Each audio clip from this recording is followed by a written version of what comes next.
Hello guys, my name is kiminekyt, welcome to this new video, and today we are gonna be watching the My Badge having an absolutely stunning game. Not just because of the fact that he's playing against 3 artilleries at once. Still though, straight away from the beginning of this game I should highlight one thing that I absolutely love about this replay, and that is exactly the thing that My Badge is right now doing. He looked at his Steam roster and saw the fact that there is absolutely no lighting, which means that there is gonna be absolutely no spot in the middle of this map, which is pretty much crucial on this map if you wanna kill the enemy TDs. So what he decided to do is basically replace the lighting for his team, because right now, as you might see, he went into the most typical light tank spot on this map, which is right now here inside of this bush, from where he can pretty much spot all of this. It's absolutely amazing light tank spot. It is not really broken or anything like this, and I was somehow capable of, oh, there we go, I was somehow capable of removing this thing for a moment there. Still though, he was already capable of spotting the Sturzwang 74 and putting 2 shells into it. Sadly, his team wasn't yet ready to shoot at the enemy tank, so they weren't really capable of shooting at the Sturzwang. And then he was capable of spotting the Mauenbrecher, which I don't know how to pronounce that name of that tank, so sorry for that. Oh, and right now he's doing once again another thing, and that is bringing his team to actually push on this side of a map, because there is no Mauenbrecher, which is a top tier tank, so his team can pretty much freely push all of the western flank. They're just free push, there is nothing that can stop them, apart from one simple thing which we can see right now, right behind My Badge, and that is this OI, this KV-85, this Panther 2, this Leo, you know, just a casual thing on an open field map. Everybody is gonna have to camp. Oh my god, why does this always happen? So though, the My Badge is playing in the VK3001P, which a lot of people see as a German Cromwell. The reason for that is quite simple. The first reason is obviously what you can see right now, and that is its speed. This thing is roughly as fast as a Cromwell. It is a bit slower because it has a lot more armor, but it still can be considered just as fast as a Cromwell. It is just a tiny bit slower. Like, yeah, the Cromwell will be capable of driving like 200 meters within like 10 seconds or something like this, whereas this tank will be capable of driving 200 meters within like, I don't know, 8 or 7 seconds, which is still quite close to a Cromwellish movement speed. The other thing that is so Cromwellish about this tank is its gun. It basically has equally as high penetration, equally as good accuracy, which is sort of weird because this thing is, well, German and Cromwell is British, and Germans are known for their accuracy and their penetration, and this thing has equally as much penetration as and accuracy as the Cromwell, so it's truly weird, but still, this thing has roughly about as much DPM as a Cromwell. It is like 100 less DPM, which is pretty minimal difference in between these things. However, this thing has one thing which is far better on it than on the Cromwell, and that is the alpha damage, which we may see right now as he put a shell into that Panther M10. Also, you remember as I was talking about the armor of this tank, here we can see it right now alive. He was already capable of bouncing 2 shells from the Churchill 7, which isn't exactly a tank with the greatest penetration, and then he was capable of bouncing a shell from the M10, which already has a pretty decent penetration, especially thanks to the fact that he's a bit higher tier. Right now, there are 2 enemies camping in a cap circle. You decide to go for the WZ instead of Mauenbrecher, and I sort of understand that because the Mauenbrecher was actually aiming directly at you, and if he would have gone from behind this hill, behind this dune, no, it is actually a hill. We are not on a sandbank, we are on like a step map. Yep, it literally is called steps. I don't know the names of maps, alright? I just know how they look. I can't tell what the fuck is the look of a tank depending on how is it called.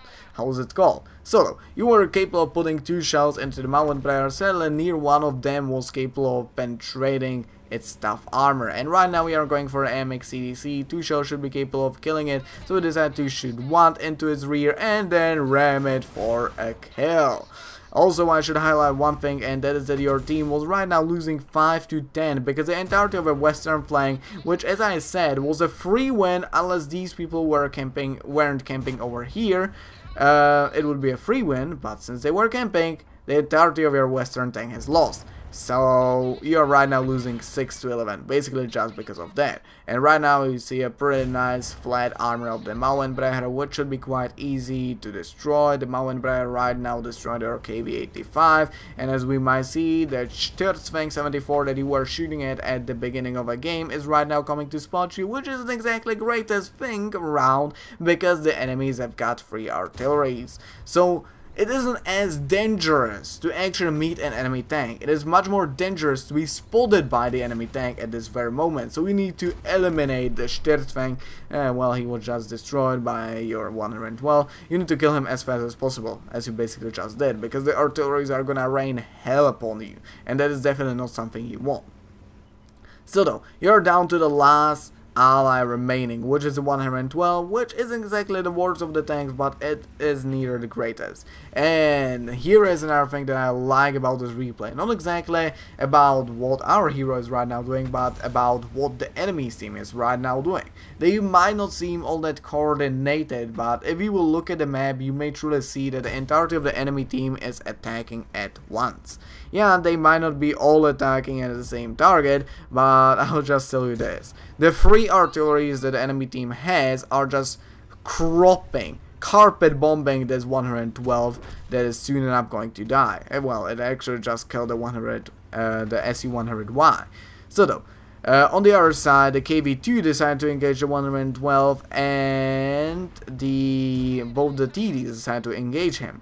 The only tank that didn't engage him is the Churchill 7, which was stopped by you. Also, there is a KV-2 using the wrong gun on it. Come on guys, do not use this gun. Like, I do understand it is technically a better gun than the other one, and I personally like playing with it a bit more because it actually has some penetration and it isn't luck reliant. Also, I'm gonna stop myself right there. You need to save your ally from the Churchill 7. So what you did, you detracked the Churchill 7 right as he was about to ram the fuck out of the 112, and he would definitely kill it. I'm just assuring you that it would be 100% chance that he would kill him with that ram. Instead of that, you decided to detrack him so he wasn't capable of, you know, ramming your last remaining ally, and he bounced every single one of these shells.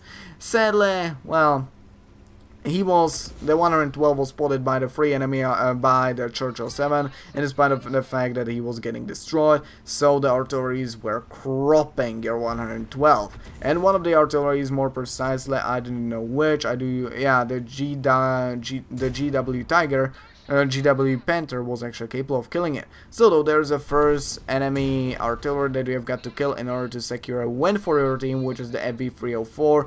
That artillery is probably the most dangerous artillery if it comes to the enemy team that they got, because it can still one-shot you. It would be capable of one-shotting you if it hadn't missed. And there is a GW Panther, which is in rather extraordinary spot for an artillery on this map, but probably effective since he was already capable of picking 2 kills with that spot, which is rather strange but possible nonetheless, as we might see.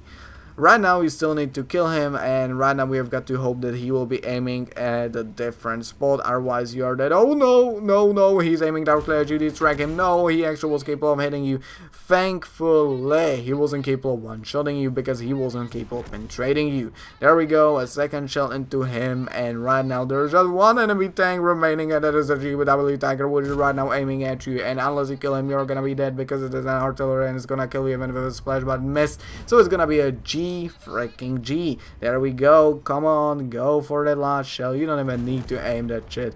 There we go. Freaking G. And in the post-game set, we may see what a truly amazing battle this was, because our hero was capable of getting actually a 3rd mark of excellence. Congratulations, that is not something you see often. Otherwise, you sadly were capable of getting only 7 medals, which is rather poor for such an amazing battle. You were, for Christ's sake, you were capable of dealing 5,600 damage to the enemy tanks in a tier 8 battle, and killing 6 of the enemy tanks, so that is an absolutely amazing feat. It's sort of sad, however, that you weren't capable of getting more medals. Otherwise, you were capable of getting an ace anchor for this game. There's no wonder you were capable of getting an ace anchor. Bruiser medal, duelist, fire of effect, and now to a bit more rare medals, which are the Dimitri's medal for killing 3 enemy SPGs in a single battle, high caliber, top gun, and the kamikaze for that amazing ram buttfuck that you did with that MXCDC. In the team score, we may see that 112 was doing rather well as well, and you were capable of getting 2,336 experience, which is as well quite nice. Thankfully, you had a premium and stuff like this, so we were actually in the end capable of getting nearly 5,000 experience, which is absolutely freaking amazing. Otherwise, you were capable of getting 82,000 for this game, which is sort of rare considering the fact that this tank has absolutely terrifyingly high ammunition cost. And right now, I'm not talking about like premium ammunition or anything like this. I'm talking about regular AP standard rounds, which are nearly, if I'm correct, they are a bit more than 2.5 times as expensive as a Cromwell, and they do not even deal 2 times as much damage, so they are definitely super expensive. So we weren't capable of getting as much credits as you would probably get with the Cromwell, which is sort of sad, but on the other side, you had an absolutely amazing game otherwise. Where are the other stats? You are actually capable of blocking some damage because, well, this thing has armor. Like, yeah, it doesn't have much of it, but it has armor, unlike the Cromwell. You were capable of spawning some damage at the beginning of a battle, but sadly your team was a bit too slow, and also the enemy team wasn't really camping, so you were sort of unlucky at the beginning of this battle, otherwise you would have a bit more spot. And you were capable of driving nearly 4 kilometers, which is, well, quite an amazing feat. Still though, hope you liked this video, and I hope that I'll see you next time. Also, don't forget to subscribe, like, comment, you know how it goes. Still though, hope that I'll see you next time. Bye.